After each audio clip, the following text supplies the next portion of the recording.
and the power of communism.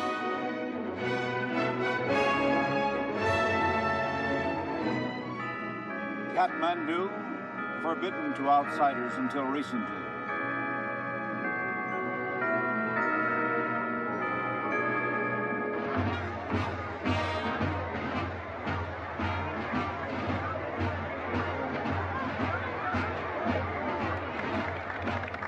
The Indian delegation, headed by the Vice President of India, Dr. Sarvepalli Radhakrishnan, philosopher, statesman, and diplomat, which reflects Indian interest in this highly strategic realm of Nepal.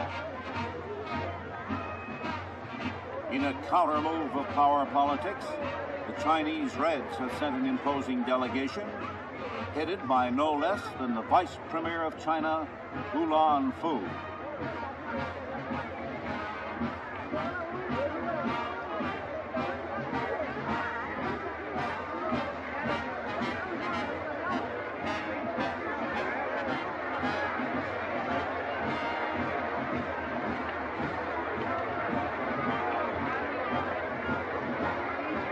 Communists at a coronation may seem odd, but the Chinese Reds are quite willing to play a game of intrigue at a royal court. The stakes are high. Possible control of Nepal on the Indian side of the Himalayas. The American delegation arriving in Kathmandu, including magnetic Mrs. Robert Lowe Baker, prominent in civic and political affairs of Washington and New York. Accompanied by our tall acting ambassador in India, Frederick Bartlett and his lady. Over there on the left, a world-famous name in medicine, Dr. Charles Mayo of the Mayo Clinic with Mrs. Mayo.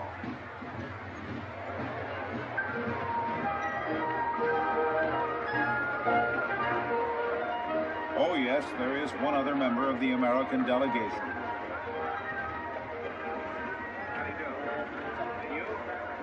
The United States, the only country to send 3 full ambassadors to this Himalayan coronation. The Chief of Protocol, Sardar Prakat Man Singh, meets me with a most impressive 1929 Buick. License number, if you can read it, 46. The 46th automobile ever to reach this country.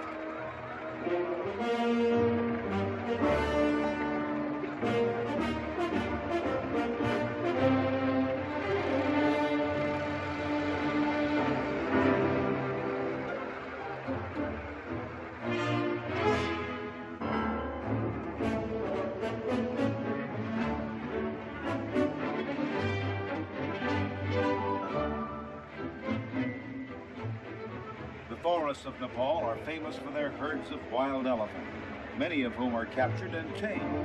Kathmandu traffic hazards include elephants.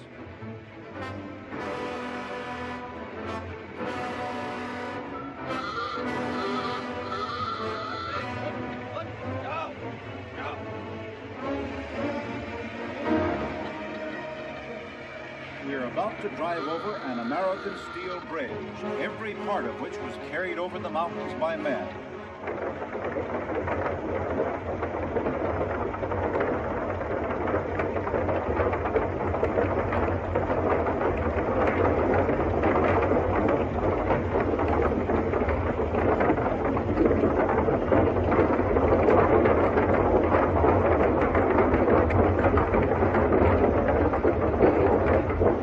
Nice, quiet bridge.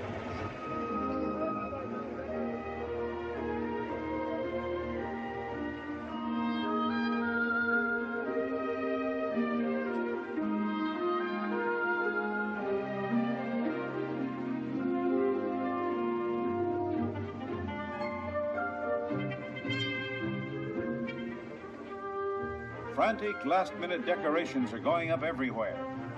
The legend is that the tree of paradise, taking the form of a man, strolled into this valley, liked it, and promised to send some sacred wood for a shrine, which he did. Kat, meaning wood, Mandu, structure.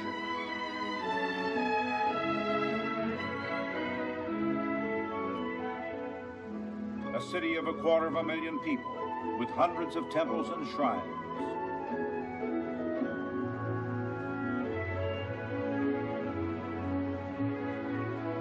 After saying a prayer, this Buddhist monk places a flower on his head.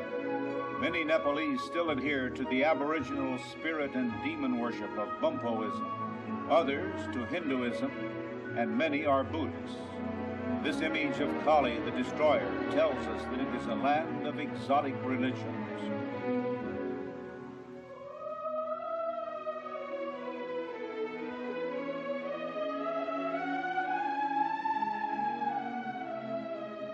The god Vishnu, many Nepalese call him Narayan, reclining on the Serpent of Eternity, sculptured more than 1,000 years ago.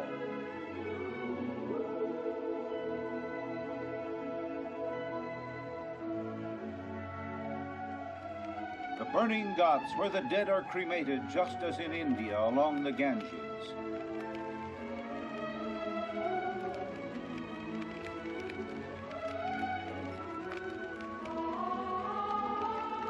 Ashes thrown into the river where children splash and play.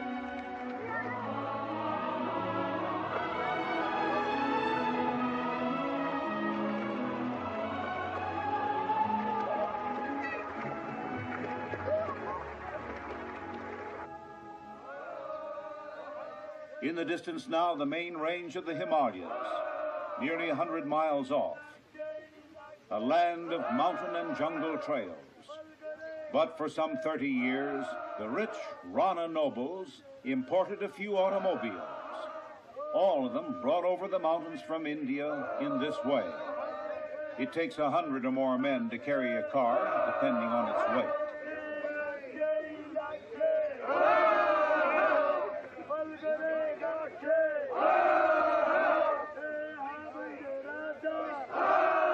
The contractor and his assistant, why should they walk? What difference do an additional 200 or 300 pounds make?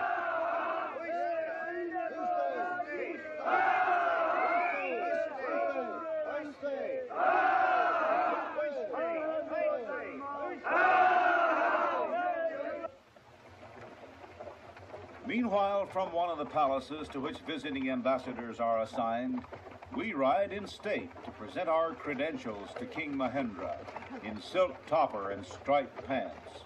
All delegations instructed to bring formal clothes. Look who's here, on his way to the coronation. The Sarge substituting for the Himalayan boss man, still the crew chief.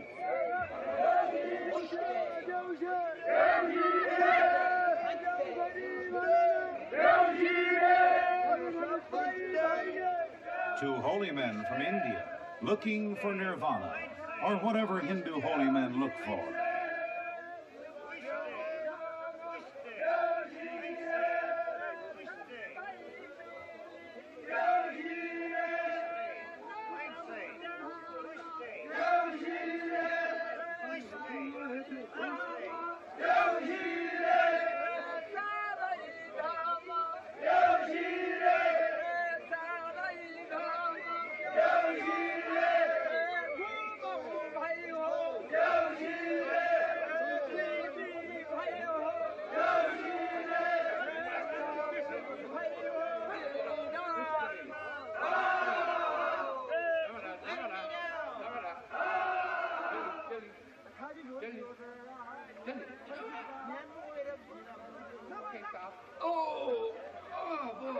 Come on, Major. You ride. I'll walk for a while. Very generous of you, Sarge. I wouldn't mind a rest. Usted. Who? Usted. Jelly. Okay, let's go. Okay. Go on. Bye now.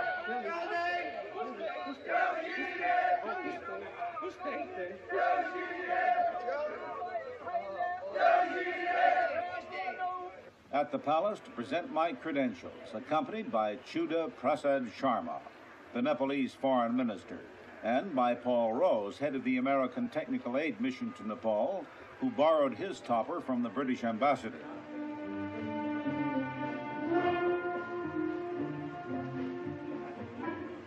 I am told that I must bow 3 times before His Majesty. Let's see if I do it right.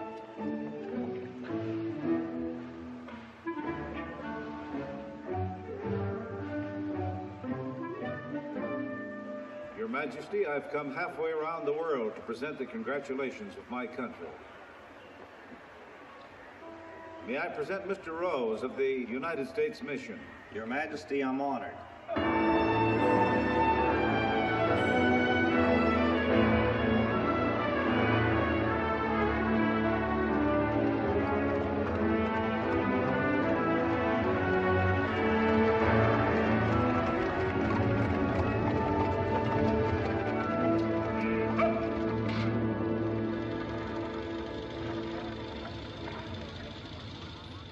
King Mahendra Bir Bikram Shah Deva is kept busy with ceremonies and conferences.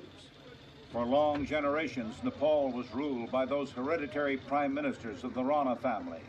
But in 1951, Mahendra's father, King Tribhuvana, grew tired of being a puppet, escaped from the palace, flew to India, and then came rebellion in Nepal. And the rule of the hereditary Rana prime ministers collapsed, and the king returned a real sovereign. But only for a short time, and upon his death, his son seized the throne.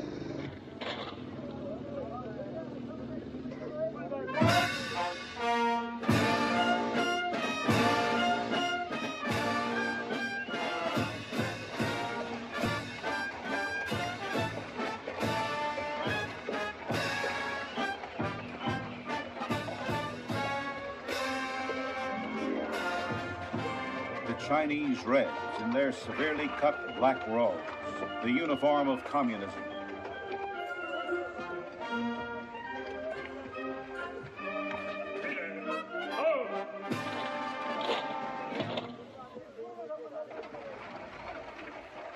The Red Ambassador arriving for an audience with the king, escorted by the Nepalese Foreign Minister Chuda Prasad Sharma.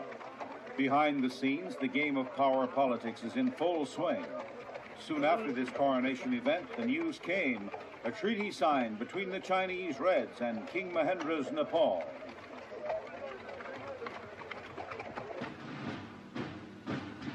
The British delegation, in the blue mantle of a Knight of the Garter, Lord Scarborough, Chamberlain to the Queen, former Air Minister Lord Delisle, General Anderson, a British commander in Malaya, and an Oxford scholar in full academic robes.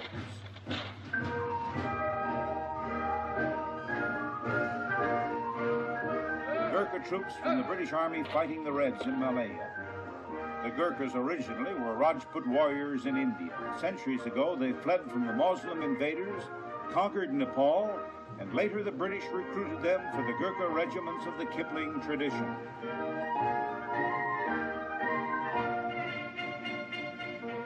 And Lord Scarborough presents a sword to King Mahendra, informing him that he is now an honorary British general.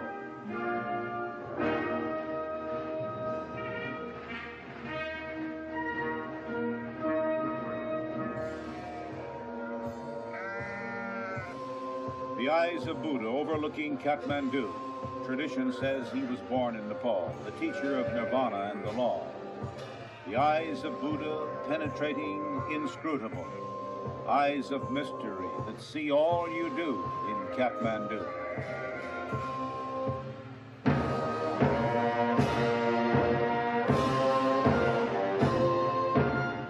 Before the entrance to the shrine, pilgrims prostrate themselves and chant, Om Mani Padme Om.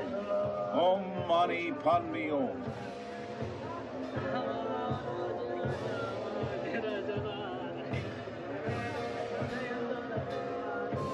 While the prayer wheels spin, each turn 1,000 prayers. Well, what pilgrims are these? Say, you fellows, you're going the wrong way. Your prayers won't be heard at all unless you turn and go the other way.